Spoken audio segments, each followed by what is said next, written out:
Friend, हम Amit Kumar prism coaching centre गंज पर बरबीघा में आपका स्वागत करते हैं।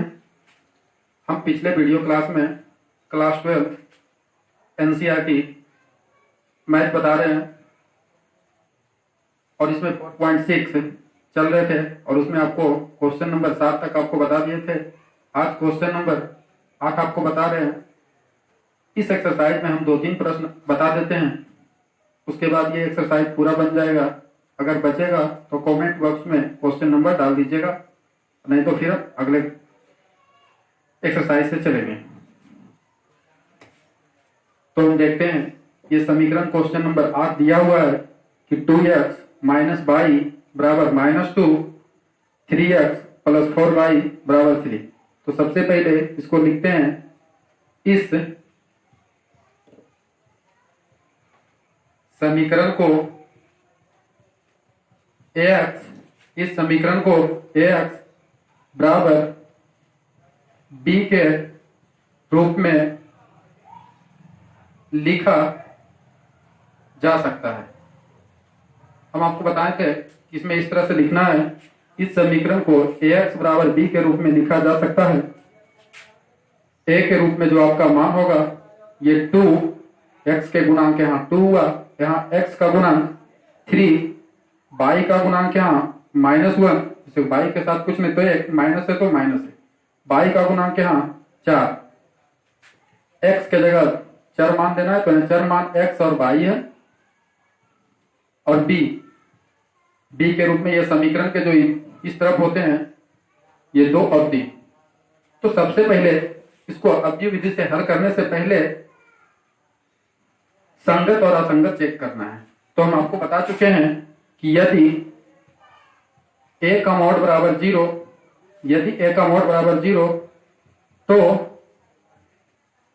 समीकरण असंगत, और यदि a का मॉड यानी a का डिटर्मिनेंट इक्वल टू नॉट 0 यानी 0 के बराबर नहीं है, या तो उस 0 से ज्यादा है, 1 2 3 4 कुछ भी, या 0 से कम है यानी माइनस में, तो समीकरण संगत होगा। तो सबसे पहले संगत, क्योंकि जो संगत होगा उसी को हम आगे हल करेंगे और असंगत समीकरण को वहीं तक छोड़ देंगे। तो सबसे पहले a का डिटर्मिनेंट निकालते हैं, 2 - 1 3 4। अब इसको इस तरह से हल करते हैं, 4 दूनी 8, बीच में माइनस देते, 3 गुना माइनस, तो माइनस माइनस यहाँ प्लस हो जाता है, तो 8 3 11। तो चूंकि a का मॉड बराबर इक्वल टू नॉट 0, इसका मतलब यह संगत है। तो संगत है इसका मतलब है कि हम इसको हल आगे कर सकते हैं। अब हम आपको बताते हैं कि अवयव विधि से निकालने के लिए x बराबर b का उपयोग करते हैं, जिसमें x बराबर होता है a इनवर्स b। तो a इनवर्स हमको निकालना है, तो a इनवर्स निकालने के लिए 1/a का डिटर्मिनेंट और एडजॉइंट a का उपयोग किया जाता है, क्योंकि हम x और b का मान ऑलरेडी पहले से जानते हैं। x का मान यहाँ दिया हुआ और b का मान दिया हुआ, लेकिन a इनवर्स का मान नहीं दिया हुआ है, इसीलिए a का डिटर्मिनेंट निकालते हैं। a का डिटर्मिनेंट भी दिया हुआ है यहाँ, लेकिन एडजॉइंट a निकालना है। तो एडजॉइंट a का मतलब हुआ शाखंड, और शाखंड निकालने के लिए शाखंड निकालना पड़ता है, क्योंकि शाखंड के परिवर्त अर्थात ट्रांसपोज को ही शाखंड बोला जाता है, और शाखंड निकालने के लिए उपसारणिक की जरूरत होती है। इसीलिए हम सबसे पहले उपसारणिक निकालेंगे। तो हम उपसारणिक निकालते हैं। उपसारणिक को यम से सूचित किया जाता है। तो इसमें 4 अवयव है, इसलिए m11 लिखेंगे, m12 लिखेंगे, m21 और m22। इसका मतलब हुआ 11 का मतलब पहला पंक्ति पहला स्तंभ, और इसका मतलब पहला पंक्ति दूसरा स्तंभ, इसका मतलब दूसरा पंक्ति पहला स्तंभ, तो इसका मतलब दूसरा पंक्ति दूसरा स्तंभ, यानी आगे वाले को पंक्ति बोलते हैं, इधर वाले को स्तंभ बोलते हैं। तो m11 का मतलब हुआ ये, यानी पहला पंक्ति और पहला स्तंभ। तो जिसका उपसारणिक निकालना है उसके सामने और उसके नीचे, यानी उसके पंक्ति और उसके स्तंभ के अवयव को छोड़कर बाकी को लिख दिया जाता है। तो इसके सामने अब ये बाकी बचे 4, ये 4 लिख देना। m12 ये है, तो इसके नीचे ना लिखना है और ना ही ये लिखना है, बचा यहाँ 3। अब 2 2 1 हो गया 3, 3 के ऊपर ये नहीं लिखना है, बच गया -1, और यहाँ हो गया 2 2, तो ये 4 हो गया, तो बच गया यहाँ 2। तो अगर एग्जाम में खाली पूछे कि उपसारणिक निकाले तो आप यहाँ पर ही छोड़ सकते हैं। अब निकालना हमको सखंड, तो सखंड तो सब में इसलिए का उपयोग करेंगे, आप एकाएकी भी कर सकते हैं A11, क्योंकि सखंड को कैपिटल ए से किया जाता है, इसके अनुसार A12, A21 और A22, -1 सब में देते हैं नियम के अनुसार। और ये जो पंक्ति स्तंभ होता है इसके जोड़ के लिख देते हैं, 1 और 1 2, 1 और 2 3, 2 और 1 3, 2 और 2 4, गुना में ये उपसारणिक को लिखते हैं, गुना में ये 3, गुना में -1, गुना में 2। हम बता चुके हैं पिछले वीडियो क्लास में कि अगर -1 पर कोई पावर अगर सम रहे तो +1 होता है, यानी -1 पर पावर जब सम रहता है तो 1 ही होता है, और -1 पर पावर जब विषम होता है तब तो उसके बंदी में 1 ही होता है, -1 होता है। तो इसका मतलब 1 गुना 4 4, ये -1 हो जाएगा, -1 गुना 3 ये -3, फिर ये -1 क्योंकि पावर विषम है तो माइनस माइनस यहाँ +1, और ये हो जाएगा प्लस, तो 1 गुना 2 2। तो ये हमारा सहखंड जो निकला 4 -3 1 और ये 2, ये सहखंड निकालना। अब हमको निकालना है एडजॉइंट यानी सहखंडज। तो सहखंडज तो हम बताएं कि सहखंड के परिवर्त को सहखंडज कहा जाता है। तो परिवर्त निकालने के लिए पंक्ति को स्तंभ बनाते, स्तंभ को पंक्ति, यानी ये जो पंक्ति इस रूप में है, ये जो R1 है, ये जो R2 है, इसको इस रूप में लिख देंगे, यानी 4 -3 और ये 1 और ये 2, ये हमारा एडजॉइंट ए निकल गया।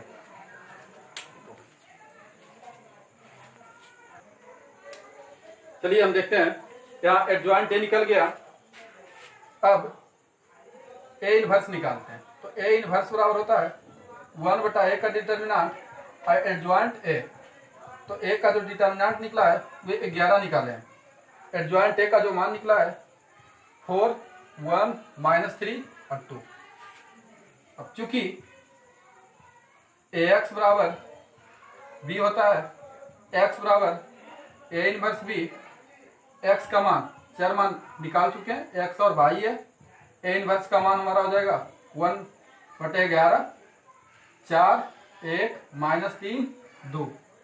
b का मान, ये जो समीकरण के हम दूसरी तरफ लिखे थे, b के मान हम लोग क्या लिखे थे -2 और ये 3 था। अब इसको गुना कर लेते हैं। तो ये जो पंक्ति है इसको गुना करते हैं हम लोग स्तंभ से। तो 4 दूनी 8, बीच में प्लस होता है, फिर 1 गुना 3 3, फिर -3 3 दूनी 6, माइनस माइनस प्लस, फिर 2 3 6।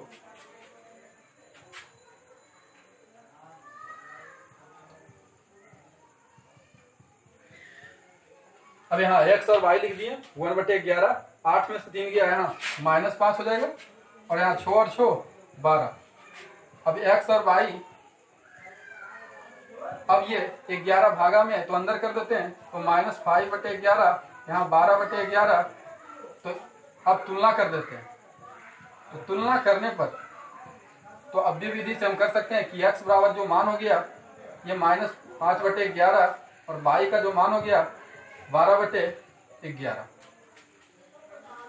देखिए अब हम क्वेश्चन नंबर 16 में देखते हैं। तो लग रहा होगा कि 8 के बाद सर डायरेक्ट 16 पहुंच गए।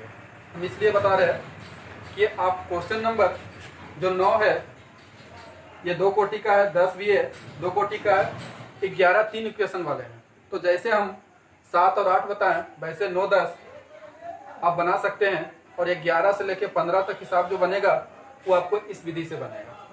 इसलिए हम डायरेक्ट ये हिसाब बता रहे।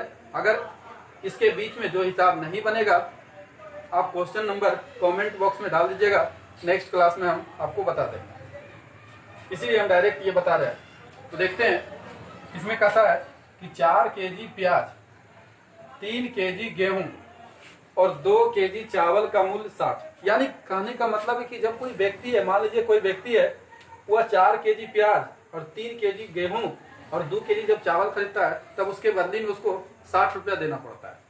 फिर आगे कहता है कि एक दूसरा व्यक्ति है जो 2 केजी प्याज, 4 केजी गेहूं और या 6 केजी चावल खरीदता है, तब इसके बदले में उसको 90 रुपया देना पड़ता है। ठीक इसी प्रकार जब तीसरा एक व्यक्ति है जो 6 केजी प्याज और 2 केजी गेहूं और 3 केजी चावल खरीदता है, तब उसके बदले में 70 रुपया देना। तो यहाँ देख रहे हैं कि वस्तु अलग अलग है, वस्तु का केजी भार अलग अलग है, तो फिर दाम भी डिफरेंट हो रहा है। तो उसको कह रहा है अवयव विधि द्वारा प्रत्येक का मूल्य प्रति केजी ज्ञात करें। नहीं बताना है कि प्रति केजी प्याज का मूल्य क्या है, गेहूं का दाम क्या है, मतलब 1 केजी गेहूं का दाम क्या है, 1 केजी प्याज का दाम क्या है और 1 केजी चावल का दाम क्या है, और इसको हमको बनाना है अवयव विधि से। तो इसलिए सबसे पहले हम इसको क्या करेंगे कि माना, इसको हम सबसे पहले समीकरण बना लेते हैं। माना प्याज का मूल्य बराबर x रुपया। ठीक उसी प्रकार गेहूं का मूल्य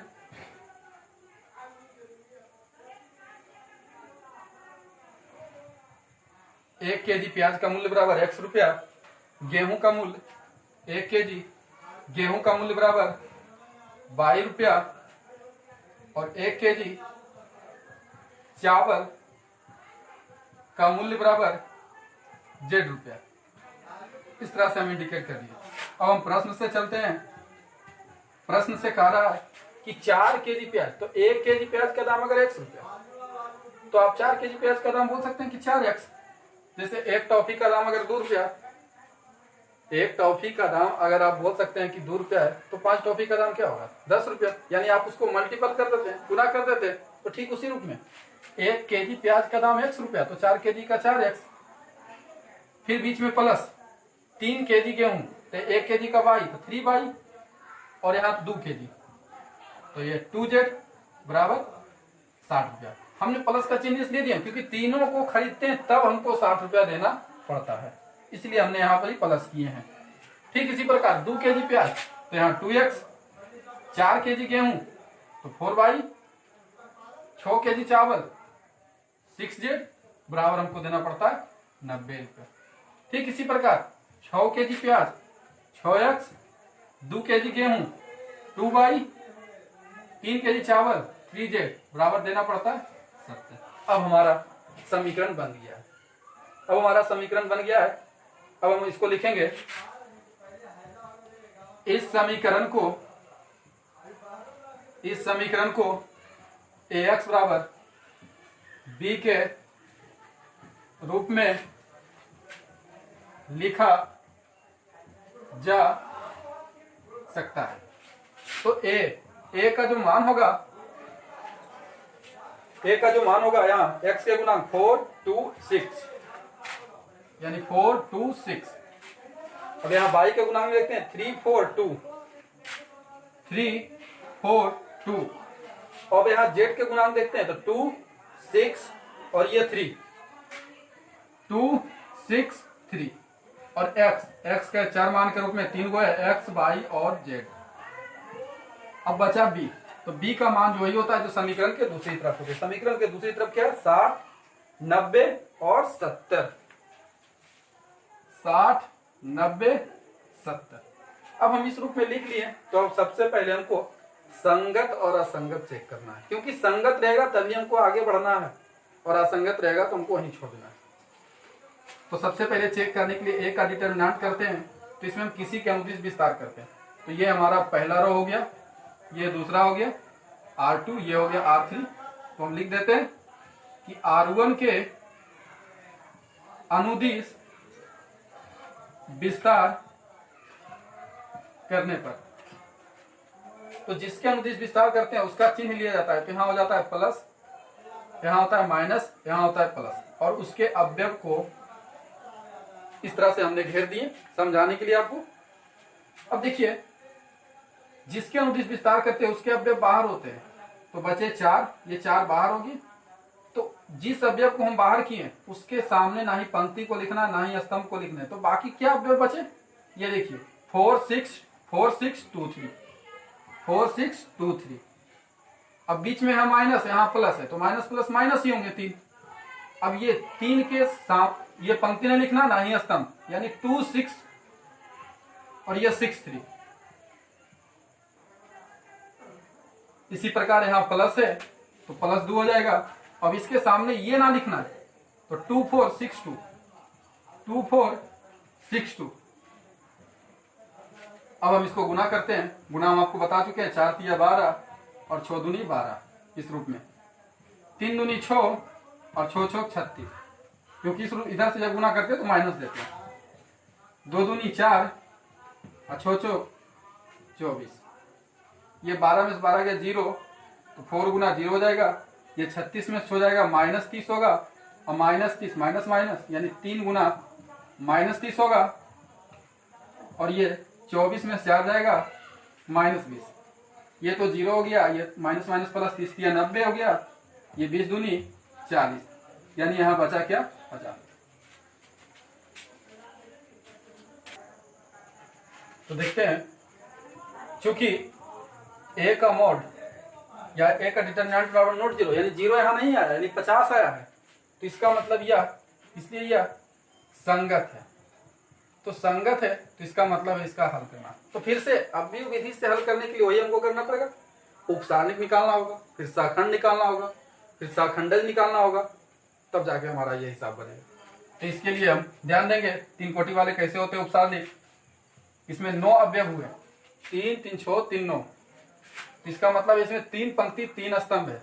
तो यम 1 1 लिखेंगे पहले, इस तरह से थोड़ा गैप करके लिखेंगे, यम 1 2 यम 1 3, क्योंकि इसमें 3, फिर 2 1, ये 2 2 2 3 3 1 3 2 और ये 3 3। ये हो गया 5 और 4 9। इसका मतलब हुआ पहला पंक्ति पहला स्तंभ, इसका मतलब पहला पंक्ति दूसरा स्तंभ, इसका मतलब पहला पंक्ति तीसरा स्तंभ, क्योंकि इसमें हम देख रहे हैं ये पहला पंक्ति पहला स्तंभ, इसमें हम देख रहे हैं कि पहला पंक्ति पहला स्तंभ, इसमें पहला पंक्ति दूसरा स्तंभ, इसमें पहला पंक्ति है तीसरा स्तंभ, इसमें दूसरा पंक्ति हो गया लेकिन स्तंभ पहला हुआ, दूसरा पंक्ति दूसरा स्तंभ, ये दूसरा पंक्ति तीसरा स्तंभ, ये तीसरा पंक्ति पहला स्तंभ, क्योंकि ये तीसरा पंक्ति हो गया लेकिन स्तंभ तो पहला है। ये हो गया तीसरा पंक्ति है लेकिन दूसरा स्तंभ है, ये तीसरा पंक्ति भी है तीसरा स्तंभ, इसीलिए 3 इसी तरह, इसीलिए हमने लिखे इस तरह से। अब ध्यान देना यहाँ है कि यम 1 1, तो जिसका उपसारणिक निकालते हैं उस अवयव को पंक्ति और स्तंभ नहीं लिखा जाता है, बाकी शेष को लिख दिया जाता है। तो यहाँ यम 1 1 ये 4 है, तो 4 के सामने नहीं लिखना है, न 4 के नीचे लिखना है, ये और ये नहीं लिखना है, तो बचे 4 6 2 3, इसको लिख देते हैं 4 6 2 3। ठीक इसी प्रकार अब इसको निकाल लेते हैं, यम 1 2 ये हो गया, यानी पहला पंक्ति दूसरा स्तंभ के अवयव ये हुए, तो इसके सामने ये नहीं लिखाएगा। अब बचा 2 6 6 3,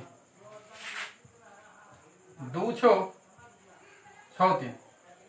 अब हो गया पहला पंक्ति तीसरा स्तंभ, तो पहला पंक्ति, इसको ध्यान से देखिएगा, पहला पंक्ति तीसरा स्तंभ, तो इसके सामने नहीं लिखना और ना ही नीचे लिखना है, बाकी जो बचते हैं उसको लिखना है। तो ये ना लिख रहे ना ये लिख रहे, तो बच गए 2 4 6 2, 2 4 6 2। आप डायरेक्ट भी निकाल सकते हैं। अब हम आते हैं, अब देखिए हम आते हैं दूसरा पंक्ति पहला स्तंभ। तो दूसरा पंक्ति पहला स्तंभ में आया तो इसका मतलब है ये इसमें आ गया, ये दूसरा पंक्ति हो गया और पहला स्तंभ, तो इसका मतलब ये हो गया, तो ये तो नहीं लिखाएगा और ना ही ये लिखाएंगे ये, तो बच गए 3 2 2 3, 3 2 2 3। अब हम आ गए दूसरा पंक्ति दूसरा स्तंभ, यानी ये बीच वाला, ये दूसरा पंक्ति, तो 4 के ये नहीं लिखना और ना ही 4 के ये ऊपर लिखना ये, तो बच क्या गया, ना ही लिखते हैं 4 2 6 3, 4 2 6 3। अब हम आते हैं दूसरा पंक्ति तीसरा स्तंभ, इसका मतलब दूसरा पंक्ति तो यही है और तीसरा स्तंभ ये हो गया। तो इसका मतलब छो के ये नहीं लिखना, छो के ये नहीं, बच गए क्या 4 3 6 2, 4 3 6 2, 3 कोटि वाला थोड़ा सा ध्यान से समझना है। अब हम आते हैं, ये तो हो गया, अब हम आते हैं तीसरा पंक्ति में। तीसरा पंक्ति तो हमारा ये हो गया, लेकिन पहला स्तंभ ये हुआ, तो इसके सामने फिर ये ना लिखना है। अब बच गया 3 2 4 6, 3 2 4 और 6। अब आते हैं तीसरा पंक्ति और दूसरा स्तंभ में। तीसरा पंक्ति दूसरा, यानी दू के सामने ये ना लिखना है, ये ना लिखना है। बच गया 4 2 2 6, 4 2 2 6। अब तीसरा पंक्ति तीसरा स्तंभ, इसका मतलब ये नहीं लिखाएगा और ना ही ये लिखाएंगे, तो बचेगा 4 3 2 4। बस यही थोड़ा सा ध्यान देना है इसमें। अब तो आसान हो गया। चलिए अब देखते हैं, अब इस पे आइए। अब इसको तो आप गुना करने के लिए जानते हैं, 4 तिया 12 6 दूनी 12। देखिए डायरेक्ट करते हैं, 4 तिया 12 6 दूनी 12, 12 में से 12 जाएगा, यहाँ हो गया 0। यहाँ 3 दूनी 6 और 6 चौक 36, 3 दूनी 6 6 चौक 36 बराबर क्या हो जाएगा -30। ये 2 दूनी 4 और 6 चौक 24, तो 4 में से 24 गया तो हो गया -20। यहाँ 3 तिया 9 और 2 दूनी 4, 9 में से 4 हो गया 5। यहाँ 4 तिया 12 और 6 दूनी 12 में से 12 जाएगा 0।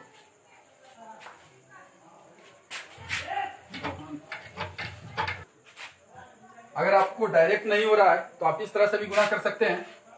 4 दूनी 8 और 6 तिया 18 बराबर -10। आप इस रूप में भी लिख सकते हैं। अगर डायरेक्ट होता है डायरेक्ट आप कर लीजिए।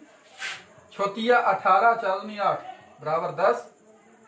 यहाँ 6 चौक 24 और 2 दूनी 4, 24 में से 4 गया 20, 4 चौक 16 3 दूनी 6 बराबर 10। ये आ गए। तो अगर एग्जाम में आपको सिर्फ उप सारणिक पूछे 3 कोटि वाले तो ध्यान रखिए कि एग्जाम में जब भी ये क्वेश्चन देते हैं तो ये 5 मार्क के देते हैं। यानी कि कहने का मतलब है कि जब उप सारणिक सहखंड और सहखंडज का जब मान निकालना है, इसमें हमको प्रैक्टिस करना है, तो उससे बेटर है कि हम एक समीकरण को हल कर ले। तो इसको हल करने से क्या होता है कि उप सारणिक भी हम निकाल लेते हैं, सहखंड भी निकाल लेते हैं, सहखंडज भी निकाल लेते हैं, ए इनवर्स निकाल लेते हैं। इसका मतलब है कि आसानी से हमारा प्रैक्टिस भी हो जाएगा और हम कंप्लीट भी कर लेंगे। ये उप सारणिक निकल गया। अब सहखंड निकालना है। सहखंड निकालने के लिए सब में इसलिए देते हैं, इस तरह से बनाने से थोड़ा जल्द बनता है। अब सब में A11 देंगे ये इसके अनुसार। यहाँ A12 A13 A21 A22 A23 A31 A32 और A33। इसके बाद -1 सब में देते हैं। -1 सब हम बताएं नियम के अनुसार। -1 सब में, -1 सब में, -1 सब में दे दिए। अब 1 और 1 2 इसको जोड़ के लिखते हैं। 1 और 2 3, 1 3 4 2 1 3 2 2 4 2 3 5 3 1 4 3 2 5 3 3 6।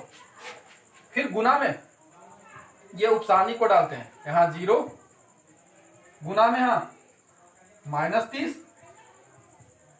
गुना में यहाँ -20, गुना में यहाँ 5, गुना में यहाँ 0, गुना में यहाँ -10, गुना में यहाँ 10, इसके गुना में 20, इसके गुना में 10। तो अब हम आपको बता दिए कि अगर पावर -1 पर सम रहे, यानी वैसी संख्या जो 2 से विभाजित हो जाए पूरा पूरा, उसे सम संख्या कहते हैं। जो 2 से विभाजित ना हो उसे विषम संख्या कहते हैं। तो अगर सम रहे तो 1 होगा, अगर विषम रहे तो -1। तो इसका मतलब इस पर पावर सम है, जिसका मतलब 1 हुआ। 1 गुना 0 0 ही। इसका मतलब -1 हुआ तो -1 गुना 30 30। इसका मतलब +1 तो 1 गुना 20 -20। इसका मतलब -1 गुना 5 -5। इसका मतलब +1 तो 1 गुना 0 0, इसका मतलब -1 गुना -10 बराबर +10, ये इसका मतलब +1 1 गुना 10 10, ये -1 को पावर 5 इसका मतलब 20 है, इसका मतलब -1 गुना 20 -20। देखिए A33 यहाँ आया है, यहाँ -1 पर पावर 6 गुना 10, तो इस पर पावर जो इसका मतलब सम है, तो यानी 1 गुना 10 बराबर 10। अब हमारा साखंड जो होगा ये लिखते हैं 0 30 -20 0 30 -20 -5 0 10 -5 0 10, फिर 10 -20 10 10 -20 10। हमने इस रूप में इसलिए लिखे क्योंकि जो हम मान निकाले थे ये पंक्ति के रूप में निकाले थे, इसीलिए पंक्ति के रूप में लिखे।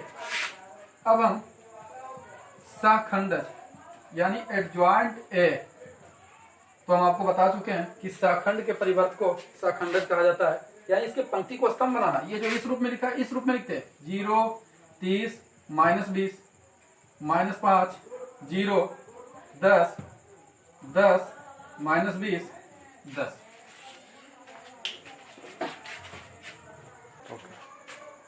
अब एडजॉइंट निकल गया, अब हमको निकालना ए इनवर्स। ए इनवर्स बराबर होता है 1/a का डिटर्मिनेंट एडजॉइंट है, तो ए का डिटर्मिनेंट जो निकला है ये 50 और ये एडजॉइंट है 0 -5 10 30 0 -20 -20 10 10। अब चूंकि हम जानते हैं ax बराबर b होता है, तो x बराबर a इनवर्स b।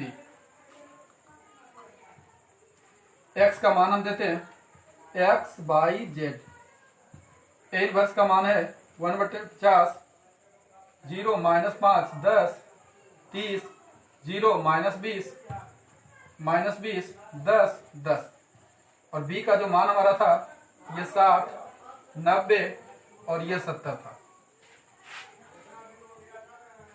हम ये 1/50 को ऐसे रहने देंगे। अब हम इसका जो मल्टीपल करेंगे, गुना जो करेंगे पंक्ति को स्तंभ को, पहले को पहले के साथ, दूसरा को दूसरे के साथ, तीसरे को तीसरे। तो 0 गुना 60 0, ये 5 गुना 90 9 450, 10 गुना 70 700, अब 30 गुना 7 1800, 0 गुना 90 0, 20 गुना 70 1400, 20 गुना 60 1200, 10 गुना 90 900 और 10 गुना 70 700। इस तरह से हमने गुना कर दिए। अब x/z 1/50 ऐसे रहने देते। अब ये 700 में से 450 जाएगा, ये हो जाएगा 250, 1800 में से 1400 जाएगा 400, और ये 9 7 1600 में से 1200 जाएगा 400। अब हम ये 50 भागा में तो 50 से डिवाइड कर देते, 50 250 में भागा 5 यानी 5, तो ये 25 8 40 यानी 4 8 बार में, ये भी हो जाएगा 8 बार में। अब तुलना कर रहे हैं, तुलना करने पर यानी x बराबर हमारा हो गया 5, y बराबर हो गया 8 और z बराबर हो गया 8। इसका मतलब जो 1 किलो प्याज का दाम निकला ये 5 रुपया, 1 किलो गेहूं का दाम 8 रुपया और 1 किलो चावल का दाम भी 8 रुपया। अब आप लोग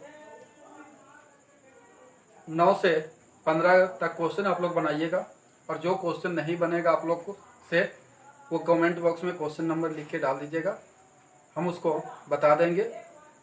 और नहीं तो फिर हम अगले क्लास में इसके विविध से यानी एक्सरसाइज 4 यानी सारणी के विविध से चलेंगे। ठीक है।